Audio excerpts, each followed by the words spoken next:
담임 목사님께서 저에게 이 귀한 주일 하루를 성도님들과 말씀을 나눌 기회를 주셨을 때 저에게는 정말 많은 생각들이 들었습니다. 그 중에서 감사와 기쁨이 있었습니다. 또 들었던 마음을 하나 나누고자 한다면 하나님께서 이렇게 귀한 성도님들에게 말씀을 나눌 수 있는 선물을 저에게 주시는구나 라는 마음이 있었습니다. 그런데 왜 준비하는 기간 내내 저의 마음은 왜 이리도 복잡할까요? 하루 종일 고민했습니다. 어떤 말씀을 나눠야 할지, 성도님들의 삶 속에서 하나님이 주시는 마음은 무엇일지 이 고민하는 시간들이 그렇게 달갑지는 않았습니다. 또 어차피 일어날 일이었지만 갑작스럽게 진행하게 된 청소년부의 예배실 이전은 저에게 그렇게 달갑게 다가오지 않았습니다. 왜냐고요? 저는 그 사실을 휴가 때 알았고 심지어 청소년부 수련회가 끝난 다음 주에 이전을 해야 했습니다.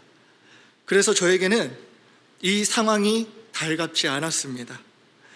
공사를 지켜보고 하루 종일 의견을 나누고 그러면서 성도님들의 상황과 마음을 나눌 수 있는 말씀을 준비하는 이 기간들이 분명히 하나님의 선물로 다가왔었는데 왜 이리도 마음이 복잡한지 모르겠었습니다. 성도님들은 혹시 이런 선물을 받아본 적이 있으십니까? 진짜 좋은 선물인 건 알겠는데 뭔지 모르게 마음이 복잡해지는 선물 말이죠. 우리가 흔히 생각하는 선물의 모습은 어떻습니까? 아마 예쁜 리본이 달려있고 깔끔한 포장지에 쌓여있는 선물이지 않습니까? 어느 누구나 예쁜 리본이 달려있고 깔끔한 선물을 받으면 기대가 넘칩니다.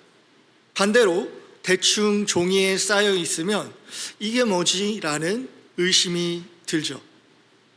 그렇습니다. 우리는 사실 내용보다 먼저 보는 것이 하나 있는데 그것은 눈에 들어오는 포장입니다. 1992년 텍사스에 위치한 서던 메소디스트 대학의 다니엘 하워드 교수가 마케팅과 관련하여서 한 실험을 했습니다. 실험은 참가자들에게 동일한 자전거 안장 커버를 나누어 주되 어떤 그룹은 단순한 플라스틱 봉투에 담아서 나누어 주고 다른 그룹은 깔끔한 포장지와 이쁜 리본에 감싸서 전달해 줬을 때 안장에 대한 평가가 어떤지를 확인하는 것이었죠. 서로 다른 그룹에게 안장의 평가를 했을 때 깔끔한 포장지가 더욱더 좋은 평가를 받았다는 걸 확인하게 됩니다. 이를 활용하여서 사람들로 하여금 마케팅을 하는 법, 브랜딩을 하는 법에 대해서 나누는 것을 본 적이 있습니다. 저는 말씀을 준비하며 이 내용을 생각하면서 많은 생각을 해보게 되었습니다. 명절이 되면 어느 매장이나 이런 상품들이 즐비한 것을 보게 됩니다. 내용물은 많지 않은데 포장이 정말 화려한 과일, 샴푸, 통조림 등 각종 선물 세트들이 있습니다. 내용도 별로 없는데 가격은 왜 이렇게 비싼지 모르겠습니다. 보기 좋은 떡이 먹기도 좋다라는 속담처럼 사람들은 너도 나도 그런 선물 세트를 사거나 주변에 돌리고는 합니다. 꼭 명절뿐이 아닙니다. 우리는 주로 누군가에게 선물을 줄 때 정말 정성스럽게 물건을 고르고 깔끔하고 이쁘게 포장한 후에 선물을 건네고는 합니다. 왜인가요? 받는 사람들로 하여금 그 선물이 가치 있다고 느껴지게 하고자 하는 마음에서 우리는 이런 부분을 신경 쓰는 것 아닙니까? 실제로 우리가 이런 선물을 받았을 때 내용물이 어떠한들 기분이 좋지 않습니까? 우리는 누구나 깔끔하고 세련된 선물을 받았을 때 기분이 좋고 또 원하기도 합니다. 그렇다 보니 이런 경우가 있습니다. 누군가 나에게 선물이라고 건네줬는데 대충 포장된 박스 아니면 검정 비닐봉투에 담아서 전해줄 때 뭔가 급하게 준비된 것 같고 감사하기는 한데 기분이 좀 모호한 그런 느낌 말이죠. 근데 내용을 보면 좋은데 말입니다. 우리가 더욱더 누군가에게 선물을 전달할 때 이런 마음을 쓰는 걸 중요하게 여기면 여길수록 그런 느낌을 더욱더 강하게 받고는 합니다. 하나님께서 우리의 인생 가운데 수많은 선물을 준비해 두시고 인생의 여정 속에서 하나씩 하나씩 선물들을 우리에게 보여주시고는 합니다. 하나님의 선물은 우리에게 바래왔던 그런 모습으로 다가올 때도 있지만 이따금 그 선물들이 하나님이 나에게 신경을 안 쓴 것 같이 다가와서 나의 마음을 어렵게 할 때가 있습니다. 오늘 이스라엘 백성들이 바로 그렇습니다. 하나님께서는 애굽에서 고통받고 있던 이스라엘 백성들에게 출애굽, 구원이라는 선물을 주고 있습니다.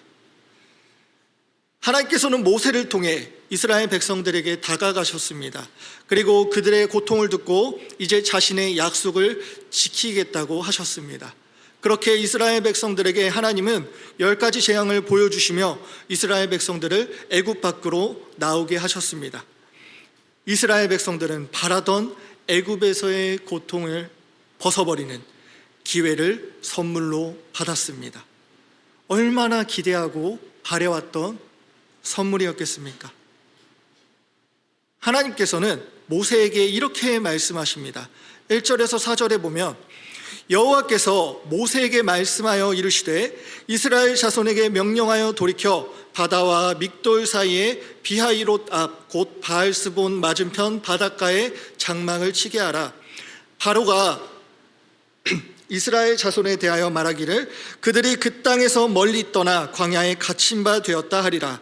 내가 바로의 마음을 완악하게 한즉 바로가 그들의 뒤를 따르리니 내가 그와 그의 온 군대와 그 군대로 말미암아 영광을 얻어 애굽 사람들이 나를 여호와인 줄 알게 하리라 하심에 무리가 그대로 행하니라. 하나님께서는 이스라엘 자손에게 바알스본 맞은편 바닷가에 장막을 치라고 하십니다. 또 모세에게 바로가 완악하기에 다시 너희들을 잡으러 올 것인데 내가 그것을 허락한 것은 바로와 군대로 하나님의 영광을 보여주고 애굽 사람들로 하여금 하나님 여호와가 누구인지를 알게 할 것이라고 말씀하셨습니다. 하나님께서는 지금 이스라엘 백성들에게 하나님의 영광을 드러내는 선물을 준비하셨다고 말씀하고 있습니다. 역시나 바로는 이스라엘 백성들이 바닷가에 장막을 치고 있다는 소식을 듣자마자 병거들을 가지고 이스라엘 백성들이 있는 곳으로 향합니다.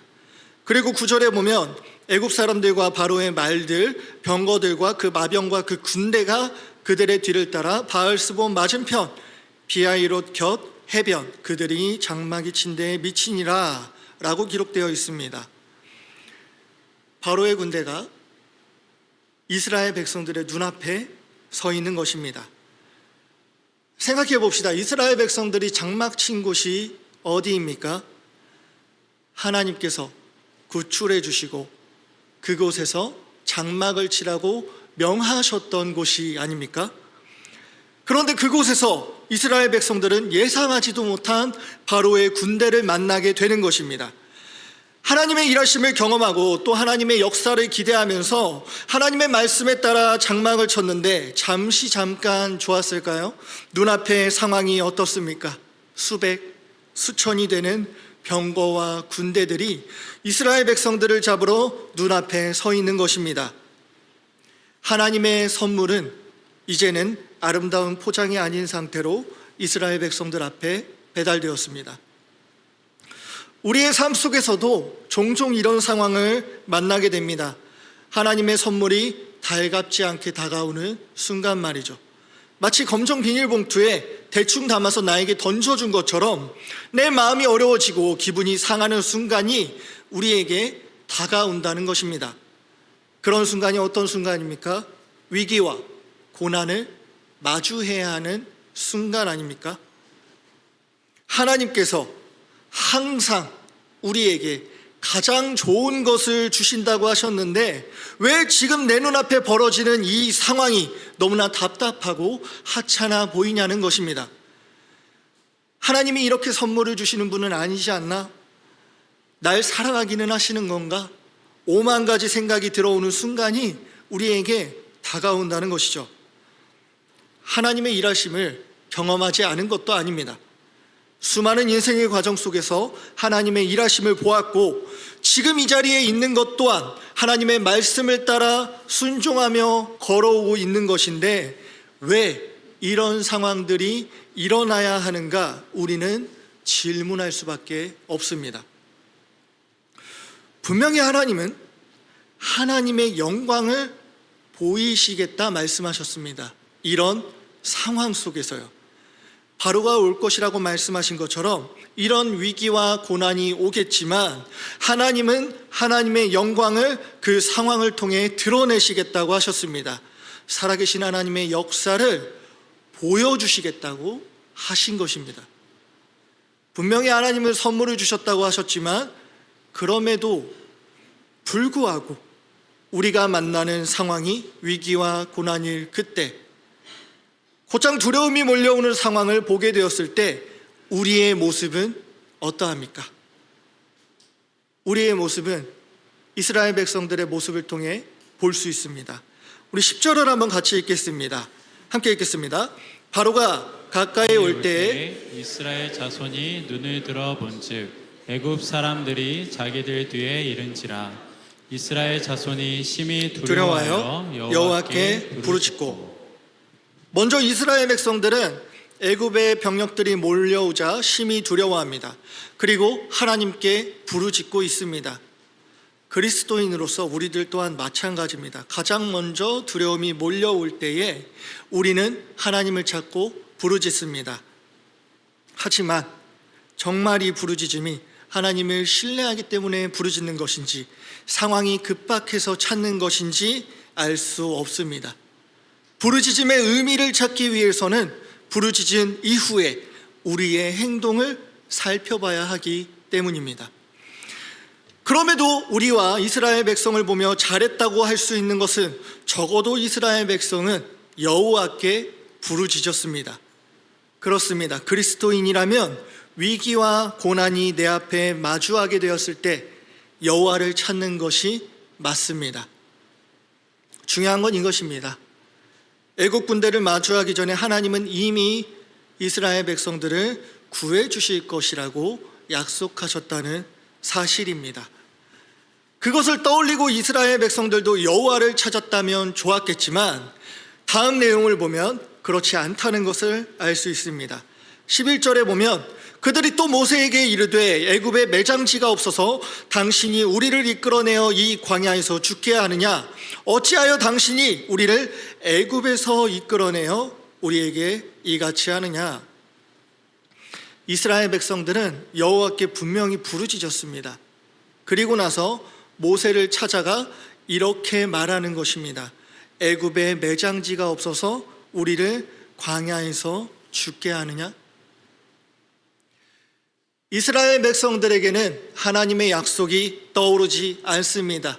그저 자신들을 이 광야로 데려온 모세를 원망하는 것을 보게 되는 것입니다.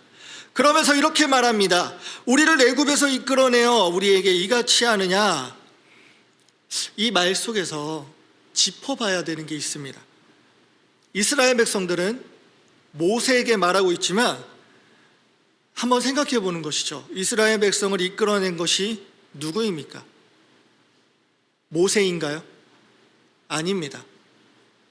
모세는 말씀에 따라 행동한 사람이죠. 이스라엘 백성을 인도한 분은 여호와 하나님이십니다. 즉 모세를 원망하는 것처럼 보이지만 결국 자신들을 이곳에 장막을 치게 하셨던 하나님을 원망하고 있는 것입니다. 우리가 달갑지 않은 상황을 마주했을 때 우리는 하나님을 찾기도 하지만 동시에 원망과 책임을 전가할 대상을 찾기도 합니다. 직장 상사나 리더십, 그 일과 관련된 누군가, 심지어는 환경, 더 나아가서는 하나님을 원망할 대상으로 찾고는 합니다. 그래서 이 상황에 대한 부담감을 그 대상에게, 그 상황에 넘기고자 하는 것이죠.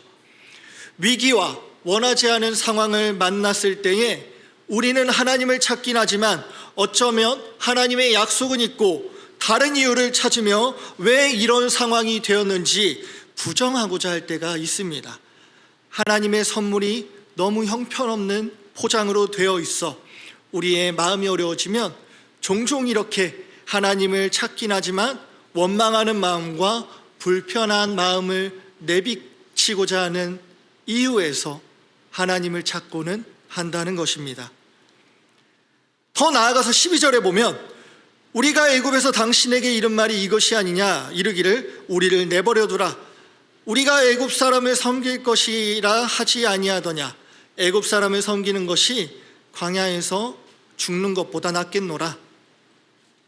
급기야 위기와 고난을 만난 이스라엘 백성들은 자신들이 고통받았던 그 시절이 좋았다라고 이야기합니다. 이 말씀이 무슨 말이죠? 하나님을 따르기 이전이 좋았다라고 생각하기에 이르는 것입니다.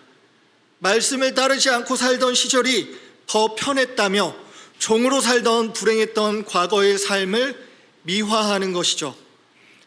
하나님의 선물이 우리의 생각과 다를 때, 특별히 그 선물의 포장이 검은 비닐봉투같이 성의 없고 우리의 마음을 어렵게 하는 모습일 때, 더더욱 그 위기와 고난의 상황이 심각할수록 우리는 이런 마음이 들 때가 있습니다.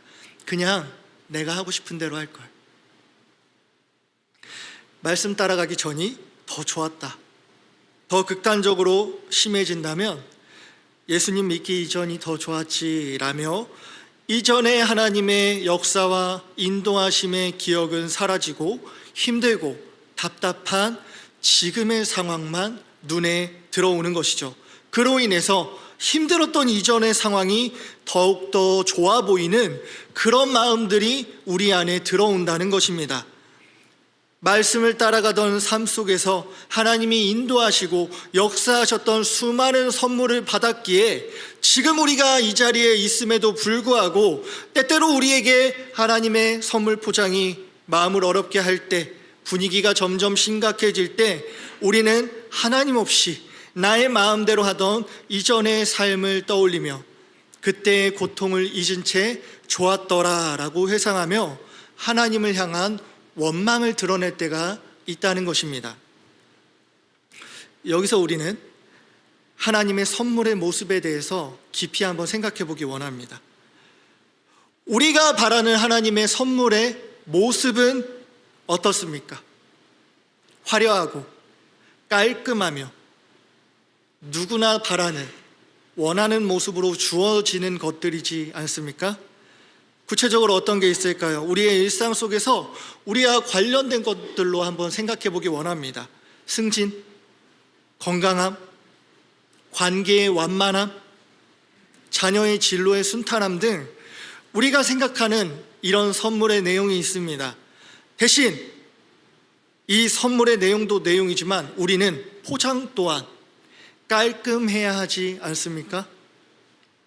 별탈 없이 승진해야 하고, 남들이 비결을 물어볼 정도로 건강을 유지해야 하고, 관계는 내가 어떻게 해든 순간순간 순탄하게 관계가 이루어져야 하고, 자녀들은 속 썩이지 않고 부모 말에 순종하면서 이른바 엄친아처럼 잘 자라야 하는 등, 내용도 내용이지만 그 내용에 보여지는 포장이 내가 보기에도 어쩌면 주변에서 보기에도 보기 좋아야만 하나님의 선물, 내가 원했던 그 모습이지 않냐는 것입니다. 하나님께서 우리에게 가장 좋은 것을 주신다는 것이 내용뿐만이 아니라 포장까지도 이뻐야 한다라고 우리는 생각하고 있지 않냐는 것이죠. 그런데 만일 똑같은 하나님의 선물의 내용인데 포장이 다르다면 어떻게 보일까요? 같은 내용으로 한번 생각해 봅시다. 아름다운 승진을 꿈꿨지만 과정이 쉽지 않습니다. 누군가 나의 기획안을 빼앗아 자기 것인 것처럼 올리기도 하고, 승진을 앞두고 있는데 경쟁하는 상대가 나를 모함하기 시작합니다. 회사의 소문이 좋지 않게 납니다. 회사를 운영하는데 직원들 가운데서 악덕 사장이라는 소문이 돌기 시작합니다. 건강하면 어떨까요? 잘 지내고 있었는데 어느 날 갑자기 질병이 생기고 길 가다가 사고가 납니다. 관계 속에서 누군가 나를 모함하는 것을 알게 되고 좋았던 관계가 어떤 사건 가운데 틀어지는 것을 경험했다면 너무나 말을 잘 듣던 우리 자녀가 갑자기 방황하면서 내가 원하던 모습으로 자라나질 않는다면, 가장 좋은 것을 주셨고 주신다는 하나님의 그 선물의 포장이 화려하지 않습니다. 아름답지도 않습니다. 우리에게 이 선물은 어떻게 보이시나요? 그런데 우리는 알고 있습니다. 우리의 삶의 모습은 처음 우리가 기대했던 모습보다는 나중에 설명한 모습이 더욱 와닿고 우리의 삶의 모습과 가깝다는 것을 말이죠. 그래서 어쩌면 이스라엘 백성들의 원망이 이해가 되기도 합니다. 우리의 모습과 비슷하기 때문에요. 인간은 누구나 어려움이 닥칠 때 이러한 반응을 보입니다. 공황에 빠져 급하게 하나님을 찾든 누군가를 찾든 이 일이 해결하기 위해 분주하게 움직이거나 원망할 대상을 찾아 원망하거나 이전에 좋아 보였던 때를 회상하며 지금의 상황 앞에 주저앉는 등 우리 또한 다양한 영역 속에서 성의 없어 보이는 하나님의 선물 포장을 보며 실망하고 때때로 하나님에 대한 믿음마저 흔들리고는 합니다. 이런 상황은 내가 원하던 시나리오가 아니었기 때문에 하나님께서도 이 시나리오 안에서는 일하지 못하실 것이라고 여겨지기도 합니다. 그래서 어쩌면 우리가 원망하고 주저앉는 것 아니겠습니까? 이스라엘 백성들이 이렇게 원망하고 지난날을 왜곡하며 현실을 부정하고 있을 때 모세는 하나님의 말씀을 이스라엘 백성들에게 전합니다. 13절에서 14절을 같이 읽겠습니다. 모세가 백성에게 이르되 너희는 두려워하지 말고 가만히 서서 여호와께서 오늘 너희를 위하여 행하시는 구원을 보라. 너희가 오늘 본 애굽 사람을 영원히 다시 보지 아니하리라. 여호와께서 너희를 위하여 싸우시리니 너희는 가만히 있을지니라. 아멘. 모세는 먼저 이스라엘 백성들의 마음을 진정시킵니다. 두려워하지 마라. 그렇습니다. 우리의 이런 반응들의 모든 시작은 두려움에서부터 시작됩니다. 상황이 급박하면 급박할수록 그 두려움은 우리 안에서 더욱더 크게 일어납니다. 그런데 하나님은 두려워하지 마라 라고 말씀하십니다. 그리고 나서 모세는 이렇게 하나님의 말씀을 전합니다. 가만히 서서 여호와께서 너희를 위하여 행하시는 구원을 보라. 공황과 두려움으로 인한 분주한 움직임, 상황에 대한 원망, 포기와 이전으로 돌아가고 싶은 그 마음들이 확장되는 것을 멈추라는 것입니다. 그리고 우리를 위해 일하시는 하나님의 구원을 보라 라고 말하는 것입니다. 구원이 무엇입니까? 하나님께서 이스라엘 백성들에게 해주신 수많은 약속들입니다. 지금은 어떤 약속인가요? 눈앞에 있는 바로의 군대로 말미암아 하나님의 영광을 드러내시겠다는 약속입니다. 모세는 이렇게 하나님의 영광을 드러내는 것에 대해서 다시 한번 전합니다. 오늘 본 애굽 사람을 영원히 다시 보지 아니하리라. 이스라엘 백성들이 눈앞에서 두려워하는 그 대상은 하나님 앞에서 모두 사라지게 될 것입니다. 왜인가요? 여호와께서 우리를 위해 싸우시기 때문입니다. 하나님의 포장이 우리가 원한 모습이 아닐 때에 우리가 하나님 앞에 끊임없이 질문하고 때로는 원망하고 이전 것을 생각할 때에 하나님은 우리에게 동일하게 말씀하십니다. 두려워하지 마라. 눈앞에 보이는 상황에 휘둘리지 말고 그 마음에 잡아먹히지 말라 하십니다. 그리고 우리에게 말씀하시는 것입니다. 가만히 서라고 말씀하십니다. 그리고 무엇을 봅니까? 하나님의 구원을 보라고 하십니다. 하나님께서 우리에게 하신 약속들을 다시 떠올리는 것입니다. 가장 선하고 가장 좋은 것을 주시는 주님의 약속을 다시 바라보는 것입니다. 그리고 우리의 하나님 아버지께서 우리를 위해 싸우시는 것을 바라보는 것입니다. 오해하시면 안 되는 게 있습니다. 우리 13절을 다시 한번 띄워주실까요? 보통 이런 상황 속에서 우리가 말씀을 보게 되면 이 말씀의 초점은 가만히 서서히 두게 됩니다. 그래서 이런 원망스러운 상황에서 벗어나 피하는 것으로, 놓아버리는 것으로 방향을 잡는 것을 종종 볼 때가 있습니다. 근데 이 말씀이 강조하는 건 가만히 서서가 아니라 보라입니다. 이스라엘 백성들의 행동을 상상해 보겠습니다. 지금 이스라엘 백성들의 모습은 어떠합니까? 두려움에 빠져나오기 위해서 이것저것 하느라 바쁩니다. 부르짖기도 하고 원망하기도 하고 찾아가기도 하고 너무 분주합니다. 이런 상황 속에서 하나님을 바라보기는 어렵습니다. 이런 상황 속에서 하나님을 바라보기에 우리는 너무 분주합니다. 문제를 해결하기 위해 열심을 다하는 것이 잘못되었다고 말하는 것이 아닙니다. 분주하게 움직여야죠. 하지만 그 전에 우리가 해야 할 것은 잠시 멈추어 서서 그 시작점을 바라보는 것입니다. 내가 하나님을 바라보고 그분의 약속을 의지하며 분주하게 움직이는 것인지, 단지 상황이 급박하니 내면의 두려움을 해결하기 위해서 분주하게 움직이는 것인지 다시 처음부터 짚어보는 것입니다. 그렇게 가만히 서서 하나님의 말씀을 바라볼 때에 비로소 우리는 겉으로 보기에 마음이 어려운 포장이 아닌 그 안에 담겨 있는 내용을 보게 될 것입니다. 그 내용물이 무엇입니까? 바로 우리를 향한 하나님의 말씀, 수많은 하나님의 약속들, 그리고 그것이 이루어지는 것.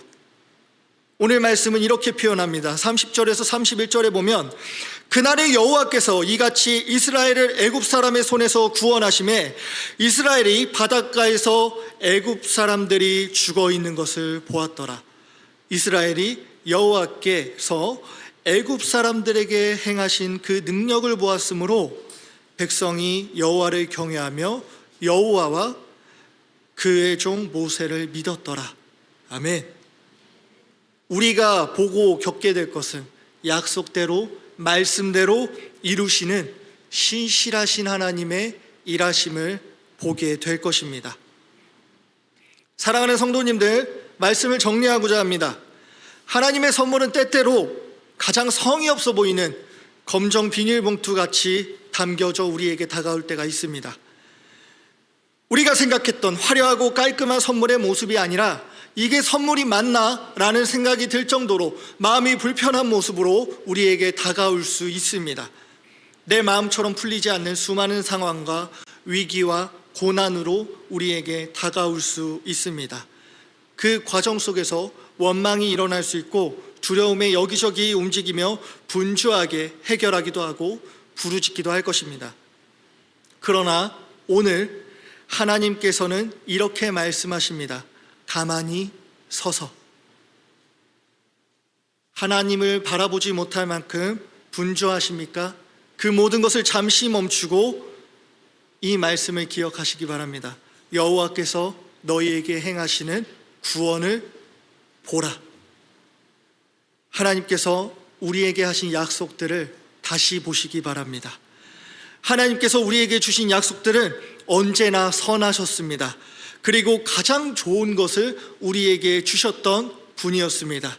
그리고 다시 말씀은 말합니다. 가장 좋은 것을 우리에게 주시겠다고 말씀하십니다. 그렇다면 우리가 할 것은 그 말씀을 바라보고 성의 없어 보이는 그 검은 비닐봉투를 벗겨보는 것입니다. 선물의 포장을 벗길 때에 우리는 기대하는 마음으로 포장을 뜯어나갑니다. 마찬가지입니다. 검은 비닐봉투에 담겼을지라도 그 안에 선물을 기대하며 우리는 뜯어나가는 것입니다. 하나님께서 우리에게 가장 좋은 것을 주셨다는 것, 그 약속을 기대하며 비닐봉투에 손을 대고 열어야 합니다. 그리고 우리는 그 비닐을 벗겨내었을 때에 그 속에서 가장 가치 있다고 여기는 다이아몬드가 들어있는 걸 보게 될 것입니다. 하나님은 역시나 우리에게 가장 좋은 것을 주셨다는 것을 보게 될 것입니다. 이스라엘 백성들이 하나님의 약속이 정말 이루어졌구나라는 것을 보게 된 것이 언제입니까? 홍해가 갈라졌을 때, 홍해를 건널 때 아닙니다. 홍해를 건넌 후에 바로의 군대가 홍해 가운데에 잠기는 광경을 본 후였습니다. 무슨 말이죠? 비닐을 다 벗기고 나서 다이아몬드를 보게 되었을 때라는 것입니다. 홍해가 갈라지듯이 하나님께서 우리 가운데 길을 열어주실 때가 있을 것입니다. 우리가 가만히 서서 주님을 바라볼 때에 우리의 고난과 위기 가운데 분명히 주님은 길을 열어주실 것입니다. 하지만 우리는 여전히 바로의 군대가 눈앞에 있기 때문에 여전히 두려움과 원망의 마음이 있을지도 모릅니다. 하나님의 선물의 포장을 뜯듯이 열린 홍해를 걸어서 지나가게 될 것입니다. 직장에서 승진을 막는 누군가와 또는 부조리와 맞서 싸우며 그 상황을 지나가야 할 것입니다. 가정에서의 문제들을 마주하고 주님께 지혜를 구하면서 그 상황들을 지나가야 할 것입니다. 자녀의 방황 속에서 주님께서 인도해 주시기를 구하며 기도하며 그 상황을 지나가야 할 것입니다. 갑자기 찾아온 질병과 아픔 속에서 싸워나가며 그 상황을 지나가야 할 것입니다. 그렇게 우리는 비닐봉투를 열듯이 홍해길을 걸어가야 할 것입니다. 홍해길을 걷는다고 해도 여전히 추격하고 따라오는 바로의 군대가 있기에 우리의 마음은 편하지 않을 수 있습니다. 여전히 우리는 하나님께 질문할 것이고 때로는 원망할 것이고 때로는 이전 것이 좋았다며 회상하게 될 것입니다. 그래도 우리는 하나님께서 열어주신 그 길을 기대함으로 걸어가게 될 것입니다. 그리고 우리는 건너편 땅에 도착하고 홍해가 잠기는 것을 본 뒤에야 비로소 하나님께서 가장 좋은 것을 우리에게 주셨다는 것을 보게 되며 주님을 찬양하게 될 것입니다. 비닐봉투 속에 다이아몬드를 발견하고 싶으십니까? 가장 좋은 것을 주신다던 하나님의 약속을 확인하고 싶으십니까? 잠시 멈추시고 우리에게 끊임없이 말씀하셨던 하나님의 약속을 떠올리시기 바랍니다. 그리고 하나님의 은혜를 구하며 하나님과 교제하는 기도의 자리에, 예배의 자리에 나아가시기 바랍니다. 그렇게 먼저 분주함을 내려놓고 하나님께 지혜를 구할 때 길을 여시는 하나님을 보게 될 줄 믿습니다. 그리고 걸어가시기 바랍니다. 두려움을 이겨내고 구원을 보이시고 가장 좋은 선물을 우리에게 주시는 하나님의 은혜를 기대하며 선물의 포장을 뜯듯이 닥친 상황 가운데 열어주시는 길을 따라 걸어가시기 바랍니다. 훗날 우리는 보게 될 것입니다. 역시 하나님은 우리에게 가장 좋은 것을 주셨구나. 방황하던 자녀들이 하나님을 만나 진짜 가치를 알고 하나님을 생각하며 살게 되는 모습을, 승신이 아닐지라도 인생의 가치를 깨닫고 가장 좋은 것을 따라 나아가는 방법을 배우게 되는 것을, 질병과 아픔 속에서 우리를 위로하고 보호하며 치료하시는 그 하나님을, 가정에서의 문제들을 하나씩 하나씩 풀어가시는 하나님을 보게 될 것입니다. 그리고 그 가운데서 우리는 정말 중요한 사실 한 가지를 깨닫게 될 것입니다. 그 다이아몬드를 발견하게 될 것입니다. 그것은 이 모든 것을 가능하게 하신, 구원을 선물해 주시고 우리에게 약속을 보여주시는 하나님, 선물보다 중요한 선물을 주시는 그분, 아버지가 우리와 함께 계시다는 것을 깨닫게 되실 겁니다.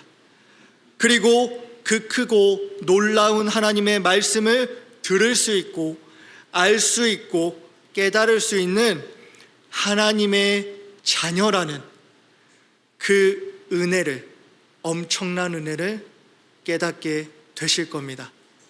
주어진 상황 속에서 주님과 함께 걸어가는 저와 여러분이 되길 예수님의 이름으로 축복합니다. 오늘 이 시간 함께 찬양하기 원합니다. 이 찬양의 고백을 할 때에 주님께서 우리에게 주시는 말씀으로 바라보고 또 우리의 믿음의 고백으로 찬양하기를 원합니다. 우리 시간 보라 너희는 두려워 말고 함께 찬양하며 주님 앞에 나아가겠습니다.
마음을 모아 기도하길 원합니다. 하나님은 우리에게 가장 좋은 것, 가장 선한 것을 주시는 분이십니다. 우리에게 맡겨진 그 상황 가운데 주님을 믿음으로 주님의 말씀을 의지하며 길을 걸어가게 하여 주시옵소서. 주님의 일하심을 경험하며 주님의 살아계심을 보며 우리가 그 길 가운데 하나님의 자녀임을 깨닫고 주님의 은혜 가운데 자라가게 하여 주시옵소서. 이 기도 제목을 놓고 우리 함께 기도하며 주님 앞에 나아가겠습니다. 함께 기도합니다. 아버지 하나님, 두려운 상황과 답답한 상황 가운데 이 자리 가운데 나왔습니다. 주님, 오늘도 말씀하시는 주님의 말씀 가운데 나아갑니다. 두려워하지 말고 가만히 있어서 주의 구원을 보라 하신 주님을 바라봅니다. 아버지 하나님, 그 당연한 상황 가운데 그 마음 가운데 분주함을 내려놓고 가만히 있어서 주님을 바라보게 하여 주시옵소서. 다시 약속해 주신 주님의 말씀을 떠올리게 하여 주시옵소서. 아버지 하나님, 그 모든 상황 가운데 믿음으로 포장을 뛰어가길 원합니다. 그 가운데 주님의 일하심을 보기를 원합니다. 아버지 하나님, 주님의 뜻을 깨달아 알고 하나님께서 함께 하시고 주님을 바라보며 나아가는 우리가 되게 하여 주시옵소서. 주님의 은혜 가운데 끊임없이 믿음이 성장하며 나아가는 우리가 되게 하여 주시옵소서. 아버지 하나님,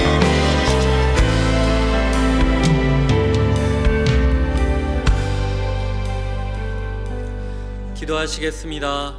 우리 주 예수 그리스도의 은혜와 하나님의 사랑과 성령님의 교통하심이 어둠의 순간까지도 다이아몬드 같은 선물을 주시기 위해 사용하시는 선하신 하나님을 신뢰하며 오늘이라는 포장지를 열어가기를 소망하고 결단하는 주님의 사람들과 곁에 있는 교회에게, 그리고 오늘 진심과 전심으로 말씀을 선포한 사랑하는 김선일 강도사님의 삶과 가정과 사역 가운데 지금부터 영원토록 함께해 주시기를 간절히 축원하옵나이다. 아멘.